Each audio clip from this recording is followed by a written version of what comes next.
queremos orar pelo irmão Hector e desejar que o Senhor derrame sua graça sobre ele. Senhor dos exércitos, Senhor nosso Deus, nós te pedimos bênção sobre a vida do Hector, nós te pedimos que tu estejas derramando, Senhor, tua graça, teu Espírito sobre ele, para que ele possa desenvolver o teu trabalho com alegria, com satisfação, e que os irmãos sejam edificados, que sejam edificados através desse instrumento que o Senhor levanta em nossa igreja. Nós oramos em nome de Jesus, amém.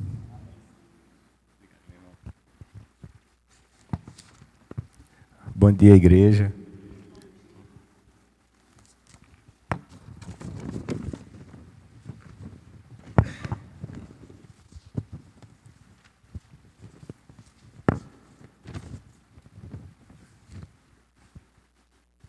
O irmão já colocou aqui, ó. O nosso assunto de hoje vai ser do livro de Apocalipse, capítulo 17 e 18, dando continuidade ao que o irmão Wellington já deu a partir do 16. Antes da gente começar o assunto do dia 17, eu queria só recapitular um pouco do que a gente vem aprendendo sobre o livro de Apocalipse e sobre o capítulo 16, para a gente chegar ao capítulo 17. O irmão pode passar aí, por favor. Recapitulando o Apocalipse, como muitos irmãos aqui que já estiveram presentes nas outras aulas, a gente sabe que o livro como um todo, ele conta a história da salvação. Então ele conta a história da vitória da igreja sobre o mal, a vitória de Cristo sobre o mal, levando junto com ele os santos. E essa história, ela se repete 7 vezes durante todo o livro de Apocalipse. Tá? Então não é um livro que a gente possa ler de forma cronológica, do capítulo 1 ao capítulo 22, por exemplo. É um livro que a gente vai lendo e cada vez esse ciclo da história da salvação, a história da vitória de Cristo sobre o mal, ele vai se repetindo. E cada um desses ciclos, ele dá um pouco mais de detalhe em uma fase do evento dessa vitória. Então, num ciclo ele dá mais detalhe em como Cristo vai vencer o mal. No outro exemplo, ele dá detalhe de como a igreja vai passar durante esse tempo. Em outro ciclo, ele dá detalhe de como é que o mal vai passar durante esse evento, do início ao fim, aos dias finais. Tá? E por último, no livro ele contém muitas figuras como representação de algo. Então, além de não ser um livro que a gente possa ler de forma cronológica, ele não é um livro que a gente possa ler de forma literal. Tá? Então, quando a gente vê vários exemplos de dragões, a gente não entenda isso de forma literal, como aquele animal mitológico, 7 cabeças, 10 chifres. Então, não vejam isso de forma literal. Já foi explicado aqui pelos outros professores. Cada uma dessas coisas, o que elas representam, existem também os números. Por que 7 vezes? Por que o número 7? Tá? Então, é um livro que a gente conta essa história, dividido em 7 vezes, 7 etapas, 7 ciclos, e que tem vários exemplos, né, de figuras como representação de alguma coisa. Eu pedi para o irmão passar, mas tudo bem. No outro slide a gente vai ver o recapitulando o capítulo 16, tá?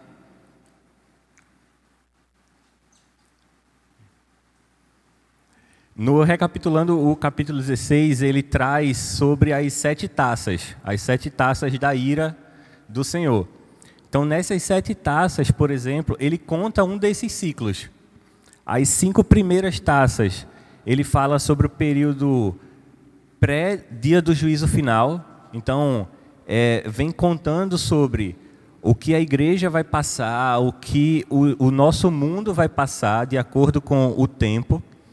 A 6ª taça, ela fala sobre o Armagedon, no caso, que seria o quê? Aquela luta final entre a igreja e o mal, seria a 6ª taça. Está ali, a 6ª taça, remete ao Armagedon, as lutas que o crente enfrenta e que Deus, por sua misericórdia, intervém. Tá? Então, não vai ser diferente. No final dos tempos, nós estaremos lutando contra o mal, estaremos lutando, sofrendo uma perseguição, e Deus virá o nosso socorro. Ele que virá o nosso socorro. A gente não tem força para chegar ao dia do juízo final como santos, sem que Deus houvesse lutado em nosso favor. Em todos esses ciclos... Obrigado. Em todos esses ciclos que a gente vê no livro de Apocalipse, sempre que chega no momento final, Deus vem em nosso favor e é Ele quem vence a batalha e nós somos vitoriosos em Cristo. Sempre assim. A gente não consegue ser vitoriosos por nossa própria conta. Sempre seremos vitoriosos em Cristo. E a 7ª taça é o dia do juízo final. E ali se encerra mais um ciclo do livro de Apocalipse. Então, começando agora no capítulo 17, o irmão pode passar aí também para o capítulo 17, a gente vai começar a nossa aula de agora. A gente vê que um dos anjos que tem as 7 taças, então ele dá continuidade à história das taças, mas ele leva João para outro lugar. Então ele encerra aquela visão de João que ele estava vendo sobre as 7 taças e leva João para outro lugar. Então ele fala assim, ó, eu vou te mostrar outras coisas. Vai começar um novo ciclo da história que a gente está vendo em Apocalipse. Tá? Então, no 16 ele termina um ciclo com o dia do juízo final, a 7ª taça, e no 17 ele já começa um novo ciclo. Tá bom? Eu vou ler o capítulo 17 e a gente vai acompanhando versículo, não versículo a versículo, mas alguns grupos de versículos que ele traz uma explicação melhor sobre algumas coisas, tá? Então, 17. Veio um dos 7 anjos com as 7 taças e falou comigo, dizendo, vem, mostrar-te-ei o julgamento da grande meretriz que se acha sentada sobre muitas águas, com quem se prostituíram os reis da terra, e com o vinho de sua devassidão foi que se embebedaram os que habitam a terra. Transportou-me o anjo em espírito a um deserto, e vi uma mulher montada numa besta escarlate, besta repleta de nomes de blasfêmia, com 7 cabeças e 10 chifres. Achava-se a mulher vestida de púrpura e de escarlata, adornada de ouro, de pedras preciosas e de pérolas, tendo na mão um cálice de ouro transbordante de abominações e com as imundícias da sua prostituição. Na sua fronte achava-se escrito um nome, um mistério, Babilônia, a grande, a mãe das meretrizes e das abominações da terra. Então vi a mulher embriagada com o sangue dos santos e com o sangue das testemunhas de Jesus. E quando a vi, admirei-me com grande espanto. O anjo, porém, me disse, por que te admiraste? Dir-te-ei os mistérios da mulher e da besta, que tem as 7 cabeças e os 10 chifres, e que leva a mulher. A besta que viste era e não é, está para emergir do abismo e caminha para a destruição. E aqueles que habitam sobre a terra, cujos nomes não foram escritos no livro da vida, desde a fundação do mundo, se admirarão, vendo a besta que era e não é, mas aparecerá. Então, vamos parar aqui, a gente vê do 1 ao 8, ele fala da visão de João. Essa é a visão que João teve. Ele foi para um deserto e lá ele viu uma mulher. A mulher estava toda adornada com vestidas de púrpura e de escarlata e estava montada sobre uma besta de 10 chifres e 7 cabeças. Tá bom? Então, nesse caso, vamos a essas figuras que representam algo para a gente poder entender. Porque quando a gente lê Apocalipse, se a gente for olhar de forma literal, a gente vai imaginar um deserto, a gente vai imaginar uma mulher e a gente vai imaginar uma besta com 7 cabeças e 10 chifres. Tá? Então, o que quer dizer esse deserto? Lembra aquela mulher de Apocalipse 12 que foi para o deserto ser perseguida pelo dragão? Então, o deserto significa o tempo da provação, o tempo em que os cristãos eles estão sendo perseguidos, o lugar que Jesus foi ser tentado. Então, esse é o mesmo deserto que João está vendo em Apocalipse 16. Tá? E essa meretriz que ele fala, essa mulher, aqui no Apocalipse 17, ele é bem estranho assim, porque o próprio João ele dá vários significados a essa própria mulher. Uma hora ele trata ela como Babilônia, mas no caso a Babilônia física, aquela Babilônia antiga. Em outro caso, ele dá a meretriz como se ela fosse Roma, a Roma atual que João está vivendo. E em outro momento, ele dá o nome a essa meretriz como qualquer outro reino que venha a ser perseguidor dos cristãos. Então, essa mulher, essa meretriz, ela representa tanto a Babilônia física, nos tempos antigos, como Roma, como qualquer outra cidade, governo, poder que possa vir a perseguir os cristãos, desde aquela época até os nossos dias de hoje. Certo? Quando ele fala aqui, ó, sentada sobre muitas águas, essa é quando ele dá a descrição literal da Babilônia antiga.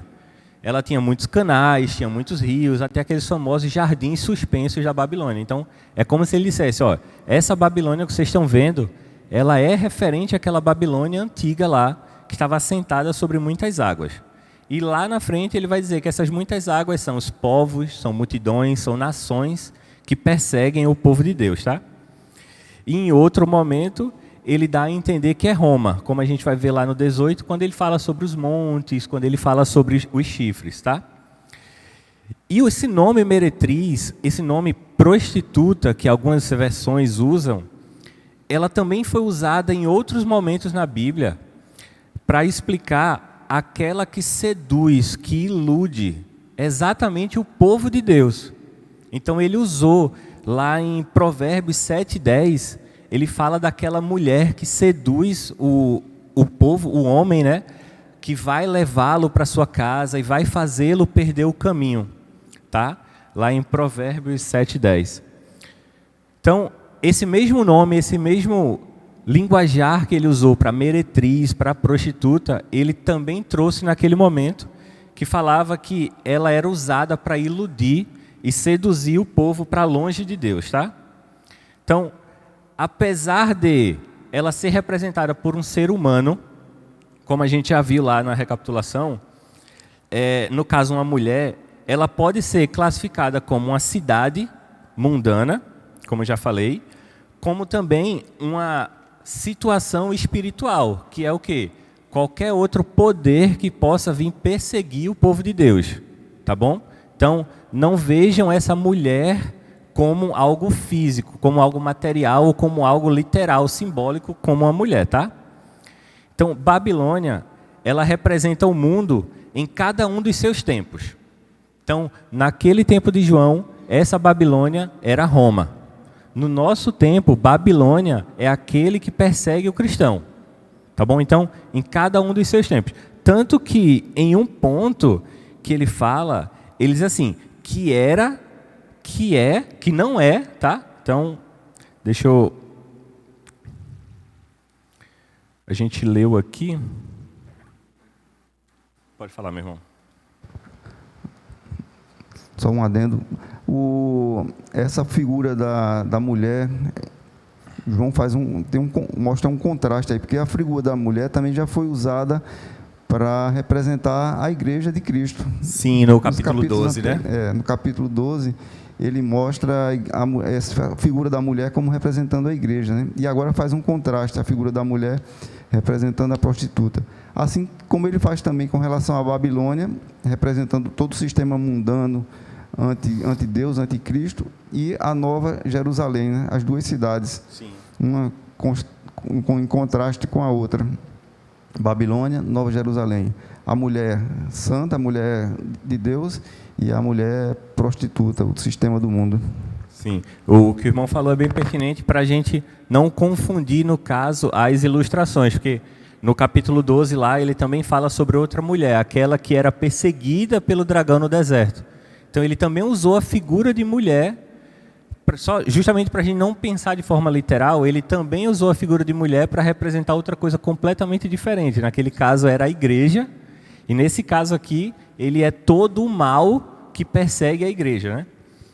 E esse mundo que significa Babilônia, esse mundo que persegue, é aquele mesmo mundo que Cristo falou em João 17, quando ele pede ao Pai que não nos tire do mundo. Então, é o mundo que a gente vive, é o mundo mal que a gente está inserido, esse é a Babilônia que ele retrata aqui no capítulo 17. Tá bom? Então, o que são esse mal que a gente fala? São os prazeres que essa meretriz ela traz, ela pode oferecer. São as tentações que essa meretriz pode acontecer. E cada um, ele sofre dessa tentação de maneira individual e pessoal. Então, não é uma tentação igual para todos, não é um mal igual para todos. Cada um que está inserido dentro do mundo, dentro da sociedade pecaminosa que a gente vive, ele sofre a influência dessa meretriz de forma individual e pessoal. Tá? E, em terceiro, essa Babilônia ela é vista como passado, presente e futuro. Como eu falei já, ela representa tanto a Babilônia do Antigo Testamento, Roma e as outras cidades que podem vir. Ela pode até mudar de forma, mas a essência é a mesma. A essência são aquelas cidades e poderes que vão perseguir os cristãos desde a antiguidade até o dia do juízo final. Tá bom? Então, ela sempre vai existir até o capítulo 18, que é onde a gente vai ver a derrota completa da Babilônia. Tá bom? Deixando bem claro que essa prostituição, o termo que ele usa como prostituição, não significa somente aquela prostituição da mulher vendendo seu corpo, a prostituição sexual. E o que ele chama de prostituição é toda a atitude humana com relação a Deus. Aqueles que se rendem a essa igreja apóstata, que também representa a Babilônia, é uma prostituição. Quando você abandona os preceitos de Deus e adere ao mundo, você está se prostituindo também. É uma prostituição, vamos dizer assim, espiritual. E para finalizar essa visão de João da meretriz, para a gente entender um pouco, o autor, o Hendrickson, ele explica que no caso da visão de João, ele vê a meretriz como Roma nos dias em que ele está vivendo. Tá? Onde os santos eram despedaçados para divertimento e satisfação do povo, quando ele diz que ela estava embriagada com o sangue dos santos. Tá? Então, ela estava realmente tendo prazer na morte dos santos, assim como Roma tinha prazer na morte dos cristãos naquele momento. Tá? Aí no capítulo 2, quando ele fala que os reis da terra se prostituíam, ele, como o irmão falou, ele não é apenas referente ao comportamento sexual. Tá, pessoal? Então, é idolatria, é toda hostilidade contra Deus, é toda aquela atitude que vai contra o Senhor, e isso é se prostituir junto à meretriz, tá? É você abrir mão de estar com Deus para se satisfazer com aquilo que o mundo lhe oferece. Isso é a prostituição que os reis da terra estavam fazendo com a Babilônia. Outro citação para a gente se situar assim, em relação às figuras. Antes de João descrever mais detalhes sobre essa grande prostituta, ele já tinha descrito o dragão, a besta que emerge do mar, que é o anticristo, e a besta que emerge da terra, que é o falso profeta. Por que eu estou dizendo isso? Para a gente recapitular aquela ideia de que Satanás sempre quis usurpar o trono de Deus. Ele sempre quis ser igual a Deus. Então, ele cria para ele uma igreja. A grande prostituta também, essencialmente, é a igreja do diabo, a igreja do demônio, a igreja apóstata. Ele sempre quis imitar. Como Jesus tem a sua igreja, tem a sua noiva, ele também quis imitar e formar a igreja para si. Essa igreja que representada também pela Babilônia. Para a gente recapitular aquela ideia de que o diabo está sempre se opondo a Deus porque ele quer ser igual, ele imita em tudo, ele quer imitar em todos os pontos, inclusive na criação de uma igreja. Já pegando um gancho aqui no que o irmão falou, essa besta que João vê, ela é aquela mesma besta do mar que emergiu. Então ela é o anticristo. E só para os irmãos terem uma ideia de como o diabo ele é sagaz com essa história de imitar a Deus, essa besta do mar, sendo o anticristo, ele, vamos dizer assim, é contrário a tudo aquilo que Cristo é. e a Babilônia sendo a igreja do mal, ele colocou a igreja montada na cabeça do anticristo. É totalmente contrário àquilo que a gente aprende, onde Cristo é o cabeça da igreja, e aqui a gente vê a igreja do mal sendo a cabeça do anticristo. Então ele traz mesmo uma forma de ser contraditório a tudo aquilo que Deus nos ensina, tá? Então, ela vê essa besta surgindo e ela simboliza o mundo, o governo como o anticristo, né? No centro da perseguição, tá? Então essa besta, ela é aquela que está no deserto, tá? Pois a mulher radiante do capítulo 12, ela representa a igreja que fugiu para lá. Então é aquela mesma besta que estava perseguindo, vamos dizer, o dragão, a besta, o anticristo. É essa mesma besta que João vê aqui no capítulo 17. Tá? E essa mulher, ela está sobre a besta. Como eu falei, ela é o contrário daquela mulher do capítulo 12, que é a igreja, em que Cristo é o cabeça da igreja. Essa mulher aqui no 17, ela está sobre a besta, ela está sobre o anticristo, como se ela fosse o cabeça dessa igreja formada pelo mal, tá? E ela está muito bem vestida, colocando a sua beleza nos adornos, que é como a gente vê contrariando aquilo que Deus nos ensina a respeito da igreja. Então, a beleza da igreja é Cristo no centro da igreja, é a gente estar fazendo a vontade de Deus. E aqui não, essa mulher, essa igreja, ela coloca sua beleza nos adornos e ela se apresenta como rainha, se colocando sobre os reis da terra. Tá? Então, ela é completamente diferente daquilo que a gente imagina ser a igreja. O cálice de ouro que ela segura, a taça também que ela segura, tendo na mão um cálice de ouro transbordante de abominações e com as imundícias da sua prostituição, ela é uma afronta àquelas taças que continham as orações dos santos. Então, a gente vê em um ponto taças que continham a oração dos santos, que continham as bênçãos que Deus tinha para ele. A gente vê aqui uma taça contendo o sangue dos santos, contendo a abominação, contendo tudo aquilo que vai contra a palavra de Deus, tá? E logo depois diz que na sua fronte achava-se escrito um nome: Babilônia, a grande, a mãe das meretrizes e das abominações.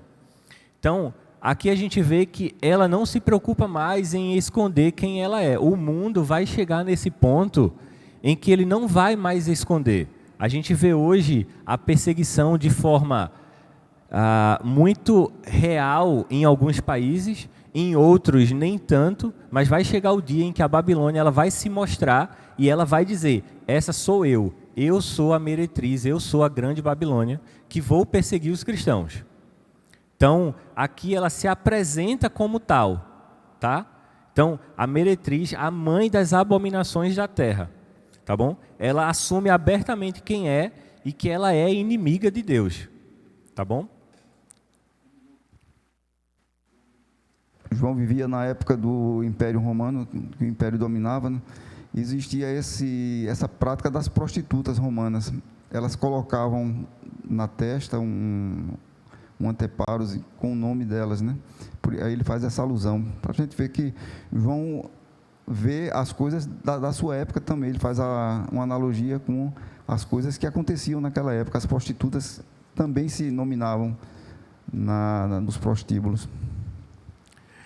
E aí depois que a gente chega aqui, aí o anjo pergunta a João: por que você se admirou? Porque João viu tudo aquilo e ficou admirado. E ele disse assim: eu vou te dizer o mistério da mulher e da besta que tem as 7 cabeças e 10 chifres. A besta que vistes era e não é, e está para emergir do abismo.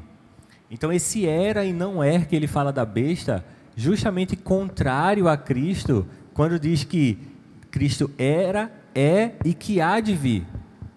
Ele diz: ele era e não é. Por quê? Porque Cristo ele vai reinar por todo o mundo, por todas as gerações. Já essa besta não. Ele era, ele não é, mas ele há de vir de novo, há de ressurgir. E aí, em Cristo ele termina, né? Ele era, é e há de vir. E aqui ele diz assim, e caminha para a destruição. Então ele ainda tem um ponto final, ele não vai viver para sempre. Ele era, não é, ele há de vir, mas ele caminha para a destruição. Essa é a besta, diferente do nosso Deus, né? E aqueles que habitam sobre a terra, cujos nomes não foram escritos no livro da vida, desde a fundação do mundo, se admirarão, vendo a besta que era, não é, mas aparecerá. Aqui foi até onde a gente leu o capítulo 8. A gente vai ver exatamente esse trechinho daqueles que não foram escritos no livro da vida, se admirarão, lá no capítulo 18. No capítulo 18 ele pega esse trecho e dá um detalhe, dá um zoom ali, para a gente entender melhor essa parte aqui, tá? Então, vamos continuar a leitura do capítulo 17. A partir do 9 agora. Aqui está o sentido que tem sabedoria. As 7 cabeças são os 7 montes, nos quais a mulher está sentada. São também 7 reis, dos quais caíram 5, um existe e o outro ainda não chegou. E quando chegar, tem de durar pouco. E a besta que era e não é, também é ele, o 8º rei, e procede dos 7, e caminha para a destruição. Os 10 chifres que vistes são 10 reis, os quais ainda não receberam reino, mas recebem autoridade como reis, com a besta durante 1 hora. Têm estes um só pensamento, e oferecem à besta o poder e a autoridade que possuem. Pelejarão eles contra o Cordeiro, e o Cordeiro os vencerá, pois é o Senhor dos senhores e o Rei dos reis. Vencerão também os chamados eleitos e fiéis que se acham com ele. Falou-me ainda, as águas que viste, onde a meretriz está assentada, são povos, multidões, nações e línguas.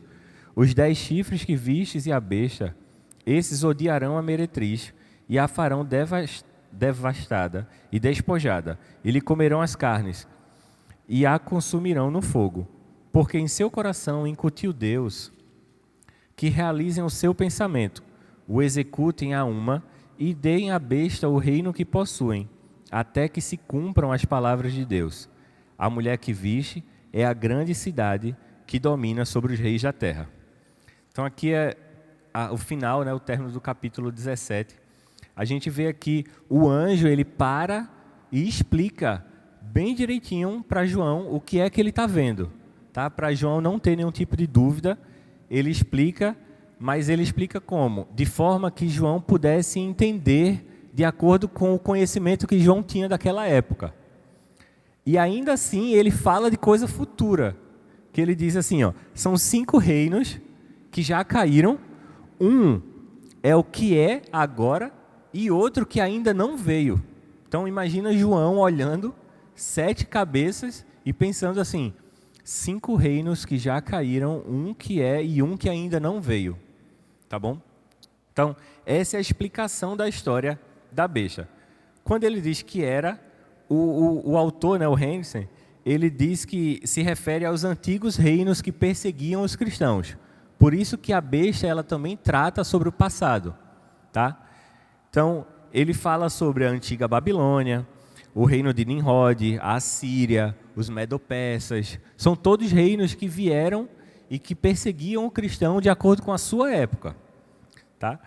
E quando completa com e não é, ele era e não é, ele quer dizer que esses reinos eles já pereceram. Então, ele era um reino forte, perseguidor, e ele não é. Esses reinos já pereceram. Tá? E que está para emergir, ele mostra que o império do anticristo ele ainda vai continuar nos dias atuais até chegar o dia do juízo final. Então, Deus em nenhum momento nos diz que a gente vai estar tranquilo aqui nessa terra. Em nenhum momento. A gente vai passar por tudo isso que a gente vem aprendendo em Apocalipse até o dia do juízo. Tá bom?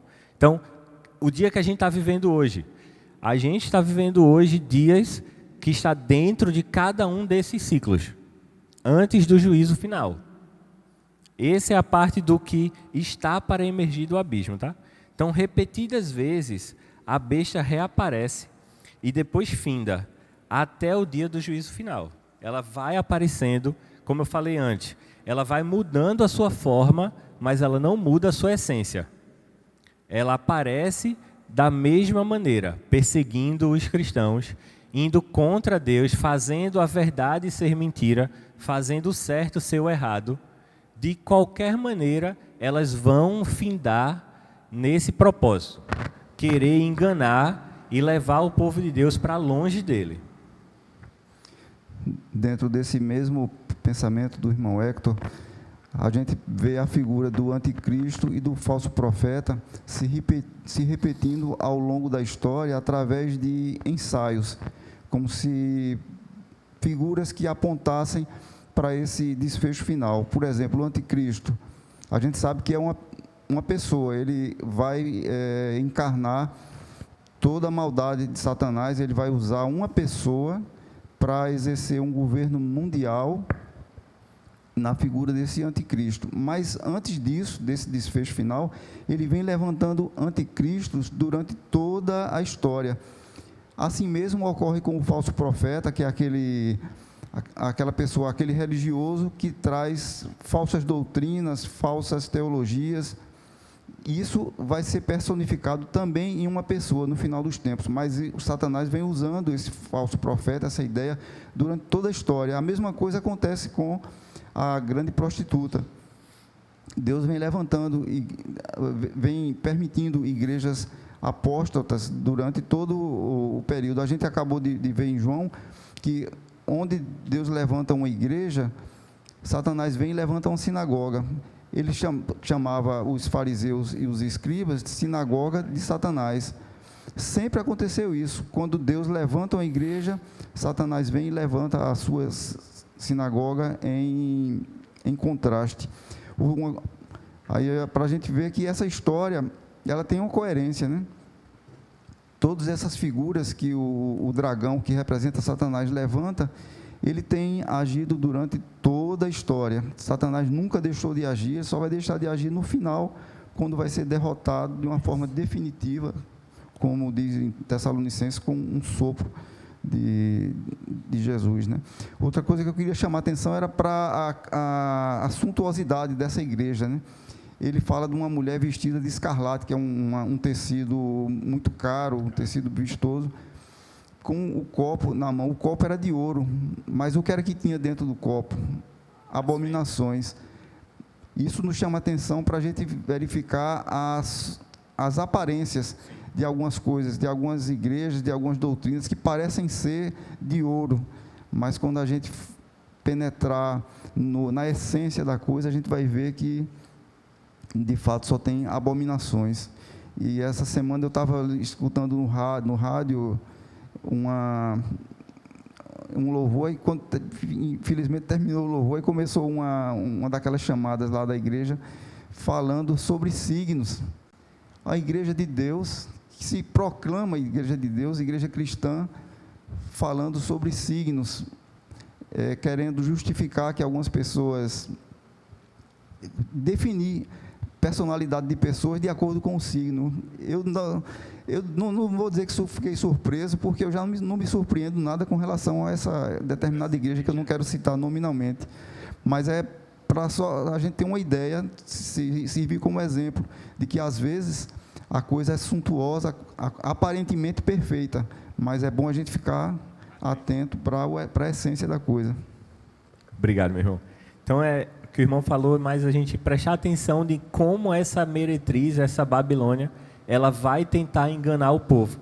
Ela usou de aparência, ela usou de beleza, ela usou de coisas materiais, caras, mas dentro, na essência dela, estava abominação, perseguição, tá? Então, essa é a igreja do anticristo.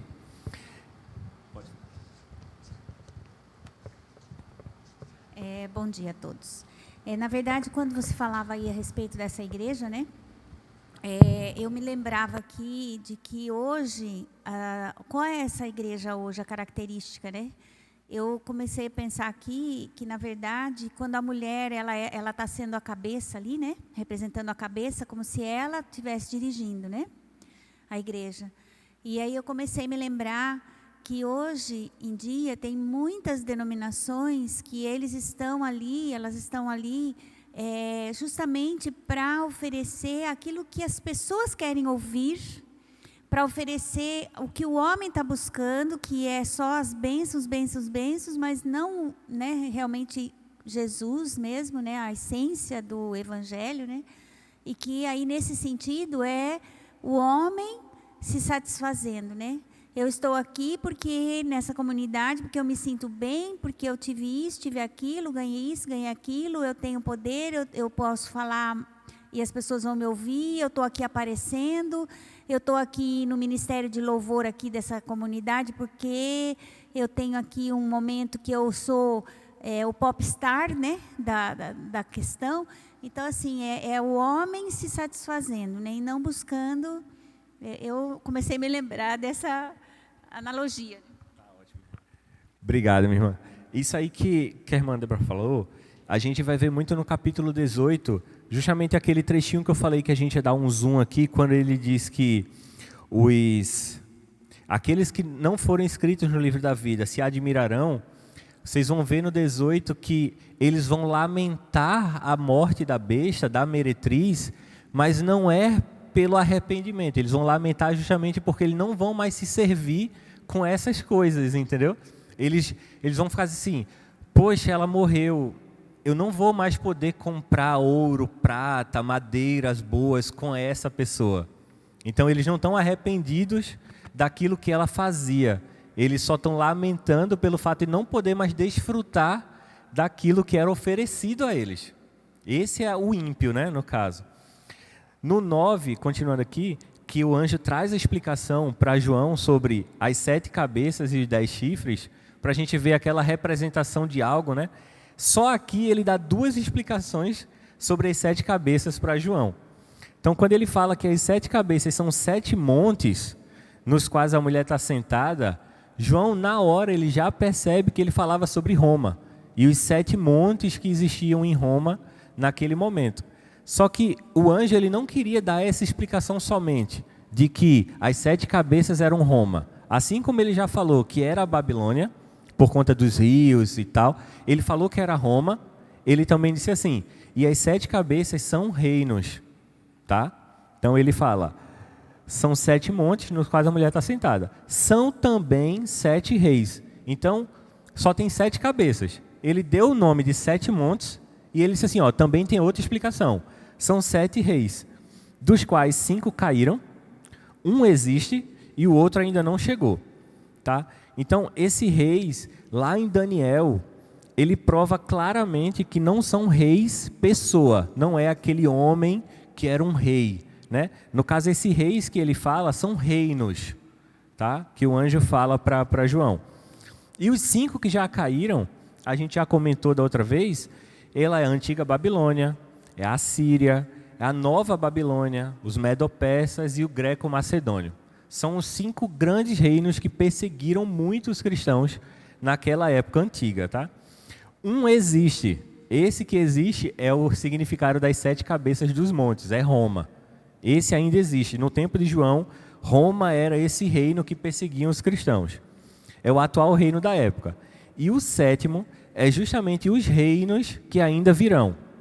Então ele deixou em aberto para que João pudesse entender que ele é passado, presente e futuro. Não é algo que a gente possa definir e dizer assim, imagina se aqui ele deixasse explícito quem era o 7º e acabou. Aí você podia dizer, foram um outro reino que já passou e agora não tem mais, então a gente não tem mais perseguição nos dias de hoje. Então a Bíblia ela é atual, foi escrita lá atrás, mas ela é atual para a gente hoje. Tá? Então, mas durará pouco tempo. Então isso que ele fala é sobre esses reinos serem perecíveis. Eles não vão durar para sempre. Tá? E a besta é o 8º desses reinos. Apesar de ver 7 cabeças, ele fala que e a besta que era e não é, também é ele, o 8º rei, e procede dos 7 e caminha para a destruição. Então a besta é o 8º desse reino. Ele é aquele que vai reunir tudo que as outras 7 cabeças tinham. Então imaginem só como será esse reino na vida do cristão. Então, todas as abominações que os 7 reinos tiveram, toda a perseguição que os 7 reinos tiveram, vai juntar tudo numa única besta, num único reino.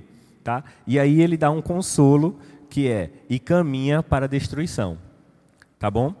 Quando ele diz aqui, e procede dos 7, tem autor que ele classifica como se ele fosse um desses 7 que já teve, e ele vai voltar de uma forma maior, vamos dizer assim, de forma mais agressiva, né? Que seria a junção dos outros. Então, o autor ele também classifica dessa forma. Tá? E aí ele fala sobre as 7 cabeças, e logo depois ele passa para os 10 chifres. Os 10 chifres que viste são 10 reis. Tá? Então os chifres são os poderosos dessa terra. Os chifres, sim, são pessoas. Tá? As cabeças são reinos. Os chifres são pessoas, os poderosos dessa terra. Então o autor considera que são pessoas mesmo, que de alguma forma ele tem poder e autoridade, cada um em sua área.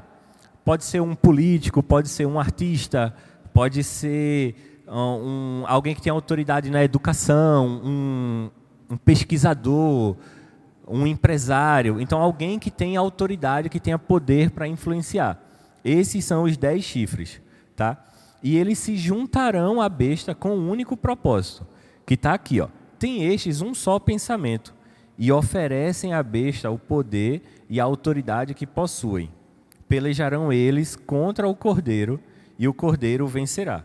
Então, o único propósito que eles têm é lutar contra a igreja, é lutar contra o cordeiro.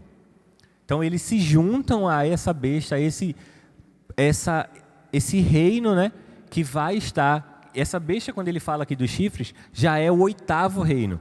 É aquele reino que veio perseguir os cristãos, e esses 10 chifres, eles se juntam a essa besta para lutar contra o cordeiro. E eles fornecem todo o poder e autoridade que eles têm. Tá? Então, é como se eles soubessem que quando Cristo vier, no juízo final, eles não vão ter mais essa autoridade, esse poder, e tudo isso vai acabar. Então, eles, como último lance deles ali de, vou dar tudo de mim, eles se juntam, entregam esse poder e autoridade para a besta, e faz assim, agora tu vai lá e luta contra o cordeiro e vê no que dá. Tá? Só que o cordeiro venceu, glória a Deus por isso. Tá? Então, o cordeiro venceu, que é o tema central do livro de Apocalipse. Como a gente viu, o tema central do livro é a vitória de Cristo sobre o mal. E aqui a gente vê, numa frase, o tema central, quando ele diz aqui, pelejaram eles contra o cordeiro, e o cordeiro os vencerá, pois é o Senhor dos senhores e o Rei dos reis. Vencerão também os chamados eleitos e fiéis que se acham com eles. Então, quando ele fala aqui, Senhor dos senhores, é quando ele remete que os 10 chifres são senhores. Quando ele diz que Jesus é o Rei dos reis, ele remete que os 10 chifres se achavam reis da terra. Então, ele diz assim, não importa se vocês 10 se unem, eu sou o Rei dos reis. Não importa se vocês acham que tem poder e autoridade, eu sou o Senhor dos senhores. E vencerão também os chamados eleitos e fiéis que se acham com ele. Como eu falei no início aqui, essa vitória de Cristo aqui é o mesmo Armagedon da 6ª taça. É onde a luta da igreja contra o mal, e Cristo, ele intervém nessa batalha e ele vence a batalha por nós. E a gente é vencedor com Cristo. Tá? Esse termo, né, mais que vencedores, que é o tema, é o nome do livro, né, o mais que vencedores, só para lembrar por que é que a igreja é vencedora. Primeiro, porque vence através do sangue de Cristo. Segundo, porque sempre foi o objetivo do anticristo, o objetivo do dragão, da besta, é ser adorado. Ele quer ser adorado pela igreja de Cristo. Dessa forma, ele derrotaria Cristo. Mas como a igreja prefere a morte a se dobrar diante do anticristo, a igreja, mesmo morta, vence. Porque Só existem dois conceitos: ou você vence ou você perde. Se você queria a idolatria, se você queria a apostação, se você queria a adoração da igreja e não consegue, você perdeu. Se ele perdeu, nós vencemos. A igreja venceu, mesmo sendo martirizada. E aí, para finalizar aqui, o 17, né, aqui, o 18, pessoal, ele é bem mais tranquilo, que ele não tem tantas figuras representativas assim, tá? Então, a partir do 16, ele após essa derrota da besta, dos chifres, né, a besta e os chifres se voltam contra a meretriz. Então, aqui, as 7 cabeças, elas já se tornaram uma só besta, que é o 8º reino, né, no caso. Junto com os 10 chifres, eles se voltam contra a meretriz. Então, nesse ponto, o autor explica que, por um tempo, que ele fala em 1 hora, ele diz aqui, ó, no 12, deixa eu ver aqui o 12. Os 10 chifres que viste são 10 reis, que ainda não receberam reino, mas recebem autoridade como reis, com a besta, durante 1 hora. Então, por um tempo, esses 10 chifres se unem à besta, tá? Essas pessoas, elas se encantam com os prazeres e as luxúrias do mundo, que é a meretriz que está sobre a besta, né? Mas depois elas se dão conta de quão tolo isso é. É justamente após a derrota que eles percebem como é tolo ir contra o Senhor. Mas será tarde demais. Como exemplo, a gente tem Judas Iscariote, que por um momento ele considerou que aquelas 30 moedas de ouro, aquelas 30 moedas, né, prazerosas, para trair Jesus. Mas logo depois, foi muito depois, ele já jogou as moedas aos pés dos sacerdotes. E aí já era tarde demais. Ali ele se vendeu aos prazeres do mundo, ele se vendeu aquelas 30 moedas, mas depois ele percebeu que era tolo ir contra o Senhor, tá? E ele se enforcou. Então os prazeres do pecado, eles sempre desapontam no final. Por mais que seja prazeroso por um tempo, depois desse tempo, a gente vê que ele é desastroso e ele vai sim ser desapontado no final. E lá no 17, ele usa as mesmas referências quando Deus endureceu o coração de Faraó, que eles aqui, porque em seu coração incutiu Deus que realizem o seu pensamento, o executem a uma e deem à besta o reino que possuem. Então lá, quando Deus endureceu o coração de Faraó, ele simplesmente deixou que Faraó executasse aquilo que estava no coração dele. Ele não queria libertar o povo de Deus. E Deus endureceu o coração de Faraó e ele realizou aquilo que estava no seu coração. E aqui a mesma coisa. Ele endureceu o coração dessas pessoas, dos 10 chifres, da besta, para que eles realizassem o seu pensamento, que foram contra a meretriz, até que se cumpram as palavras de Deus. Então, eles realizaram o seu próprio pensamento mal, né? É isso que o Espírito de Deus ele faz quando ele sai da pessoa. A pessoa ela não consegue produzir coisas boas sem o Espírito de Deus. A gente em si é inclinado ao pecado. A gente não consegue produzir frutos do Espírito sem o Espírito Santo. Então, aquelas pessoas que foram abandonadas, elas não tinham o Espírito Santo, elas realizaram os desejos do seu próprio coração. Tá? E aí a gente entra no 18, que é bem mais rapidinho. Então, no 18, ele fala justamente sobre a queda da Babilônia. Ele traz o retrato daquela batalha final e o que os não crentes, o que os ímpios viram disso, né? Então, uma vez que a besta se voltou contra a meretriz, esse tipo de governo, os prazeres, ele será destruído. E todos aqueles que bebiam do vinho da luxúria, da prostituição com ela, também caíram, tá? E aí no 18:4 é o que nos interessa nesse capítulo. É uma palavra aos crentes. Vou ler rapidinho aqui, ó.